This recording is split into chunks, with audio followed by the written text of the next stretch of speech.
Deli sevməkdəndir inamsızlıq, qəsdən inanmırsan, sonra tək qalırsan, ağlayırsan, dərddən dayanmırsan.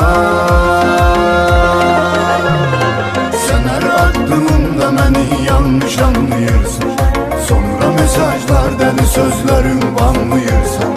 Mənim kimim var Allahımdan səndən başqa, bizdə küsüb barışmağa dərdi anlayırsan.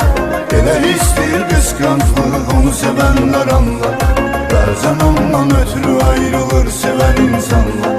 Səni itirmək istəmirəm, şahidimdir Allah, ömrümə səndən yazılıb xatirələr anlar.